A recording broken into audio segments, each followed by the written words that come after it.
Hi, Riley. It's Mr. War. No, the other Mr. War, the older one, the guy with no hair as opposed to the guy with the really long hair.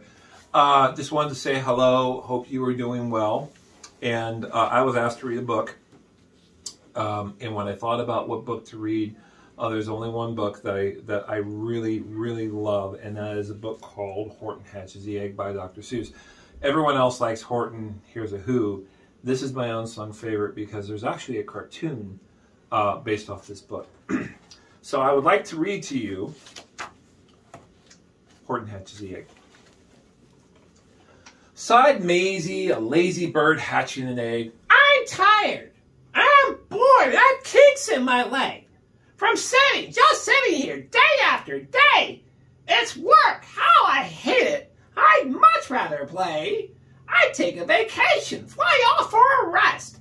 If I could find someone to stay on my nest, if I could find someone, I'd fly away free. Then Horton the elephant passed by her tree. Hello, called the lazy bird, smiling her best. You've nothing to do, and I do need a rest. Would you like to sit on the egg in my nest? The elephant laughed. Why, of all silly things, I haven't feathers, and I haven't wings. Me on your egg? Why, it doesn't make sense. Your egg is so small, ma'am, and I'm so immense. Tut tut, answered Maisie. I know you're not small, but I'm sure you can do it. No trouble at all. Just go sit on it softly. You're gentle and kind. Come, be a good fellow. I know you won't mind. I can't, said the elephant. Please, begged the bird. It won't be gone long, sir. I give you my word. I'll hurry right back. Why, I'll never be missed. Very well, said the elephant. Since you insist, you want a vacation, go fly off and take it. I'll sit on your egg and I'll try not to break it. I'll stay and be faithful. I mean what I say. Toodaloo, sang Aunt Maisie, and she flitted away.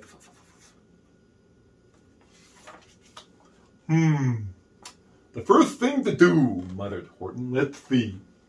The first thing is to prop up this tree and make it much stronger. That has to be done. Before I get on it, I must weigh a ton. Then carefully, tenderly, gently he crept up the trunk to the nest where the little egg slept. And then Horton the elephant smiled. Oh, that's that. And he sat, and he sat, and he sat, and he sat, and he sat there all day, and he kept the egg warm, and he sat all that night through a terrible storm. It poured, it lightninged, it thundered, it rumbled. This isn't much fun, the poor elephant grumbled. I wish he'd come back, 'cause I'm cold and I'm wet. I hope that Maisie bird doesn't forget. But Maisie by this time was far beyond reach, enjoying the sunshine way off in Palm Beach, and having such fun, such a wonderful rest, decided she'd never go back to her nest. Really, I won't. So Horton kept sitting there day after day, and soon it was autumn. The leaves blew away, and then came the winter. The snow and the sleet, and the icicles hung from his trunk and his feet. But Horton kept sitting and said with a sneeze, I'll stay on this egg. I won't let it freeze. I meant what I said, and I said what I meant. An elephant's faithful, 100%. So poor Horton sat there the whole winter through, and then came the springtime with troubles anew. His friends gathered around, and they shouted with glee, Oh, look, Horton the elephant's up in a tree. They taunted and teased him, yelled, "Oh, absurd! Old Horton the elephant thinks he's a bird!"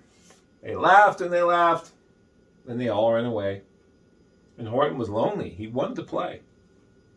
But he sat on that egg and continued to say, I meant what I said, and I said what I meant. An elephant's faithful 100%. No matter what happens, this egg must be tended. But poor Horton's troubles were far, far from ended. For while Horton sat there so faithful, so kind, 3 hunters came sneaking up softly behind. He heard the men's footsteps, and he turned with a start. 3 rifles were aiming right straight at his heart. Did he run?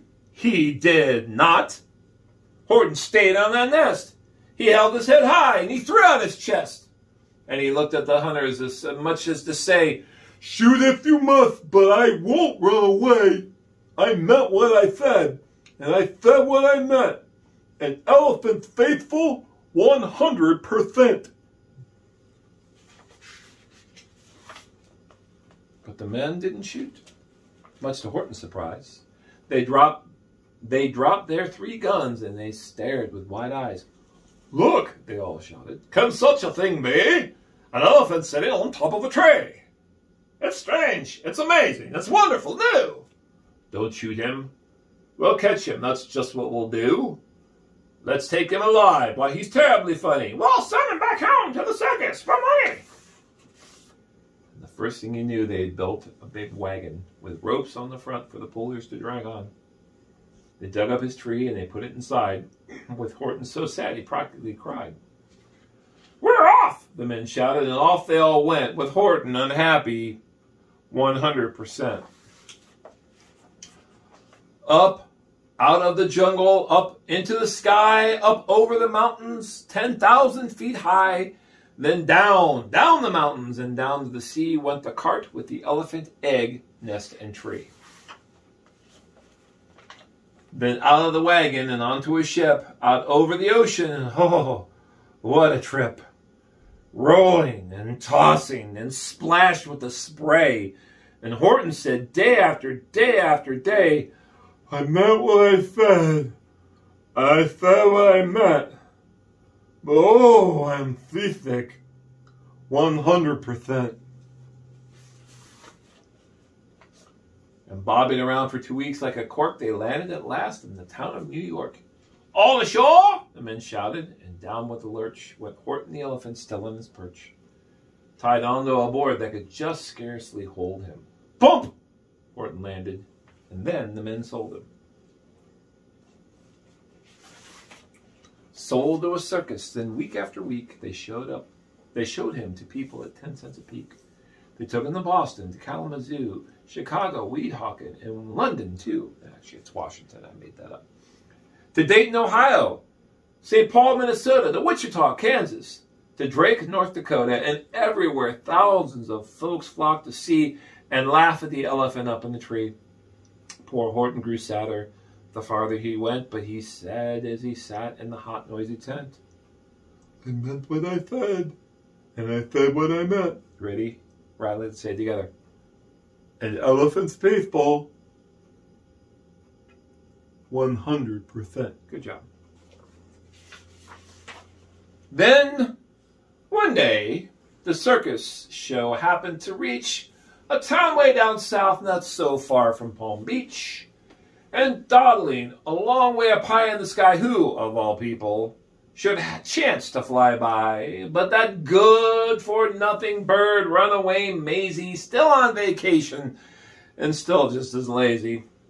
And spied the flags and the tents just below, she sang out, "What fun! Why, I'll go to a show."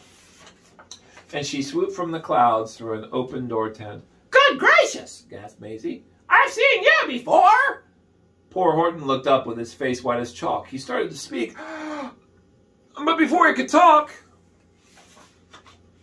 there rang out the noisiest, ear-splitting squeaks from the egg that he'd been sat on for 51 weeks. A thumping, a bumping, a wild, alive scratching. My egg, shouted Horton. My egg! Why, it's hatching. "But it's mine!" screamed the bird when she saw the egg crack. The work was all done, now she wanted it back. "It's my egg!" She sputtered. "You stole it from me! Get out of my nest and get out of my tree!" Poor Horton backed down with a sad, heavy heart. But at that very instant, the egg burst apart, and out of the pieces of red and white shell from the egg that he'd sat on so long and so well, Horton the elephant saw something whiz. It had ears, and a tail, and a trunk, just like his. It's a little mini Horton. And the people came shouting, "What's this all about?" They looked and they stared with their eyes popping out.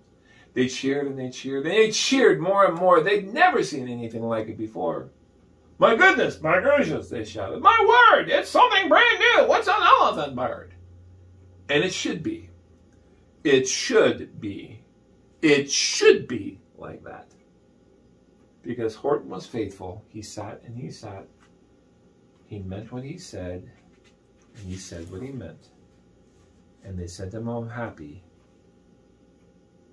100%.